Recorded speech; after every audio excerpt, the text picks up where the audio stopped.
एक बार एक बालक विद्या अध्ययन करके घर आया।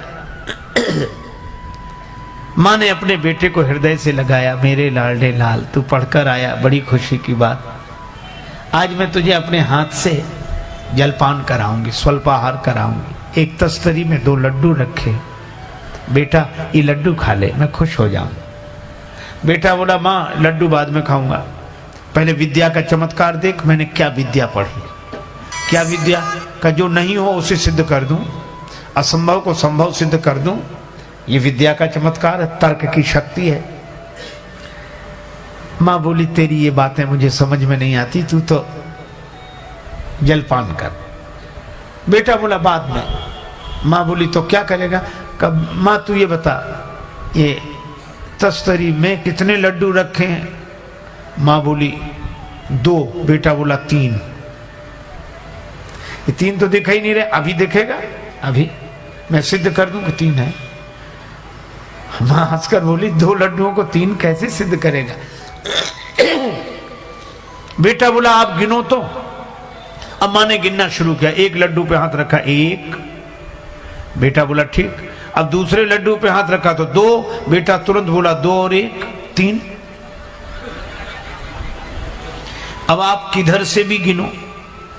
माँ इधर से गिने 1 का ठीक, इधर 2। बेटा तुरंत कहते 2 और 1 3। इधर से गिने 1, उधर 2। बेटा तुरंत कहे 2 और 1 3। और यह तो गणित का सिद्धांत है, जहां 2 और 1 इकट्ठे वो 3, तो ये तो 3 है। मां ने कहा कि बेटा तेरे तर्क का उत्तर तो मैं नहीं दे सकती, पर लड्डू 2 ही हैं। बेटा बोला ऐसे थोड़ी सिद्ध करो।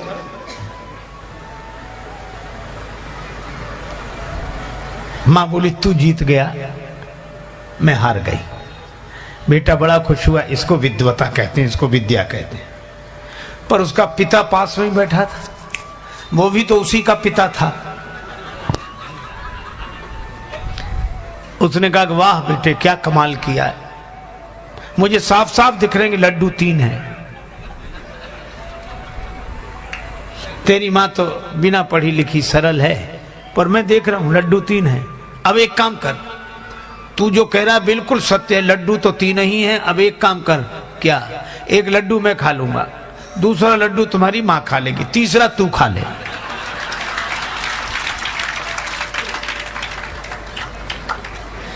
प्रश्न यह है कि तर्क भले ही जीत गया हो, पर मिला क्या?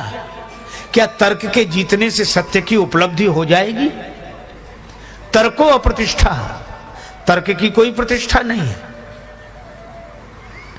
और श्रुतयो विभिन्ना, सुनी हुई बातें अलग अलग तरह की हैं, किसको एक माने, किस एक को स्वीकार करें? और जो ऋषि हैं उनके मत इतने हैं कि किसका मत प्रमाणित हो, जिसको स्वीकार करें, यह भी कठिन। धर्म का तत्व छिपा हुआ है, फिर आदमी करे क्या? श्री युधिष्ठिर जी ने यक्ष को उत्तर दिया था, महाजनो येन गतः स पंथा। महापुरुष जिस रास्ते से गए हैं उसी रास्ते पर उनके पीछे पीछे चलना, महापुरुषों का अनुकरण करना, यही पंथ है, यही पथ है।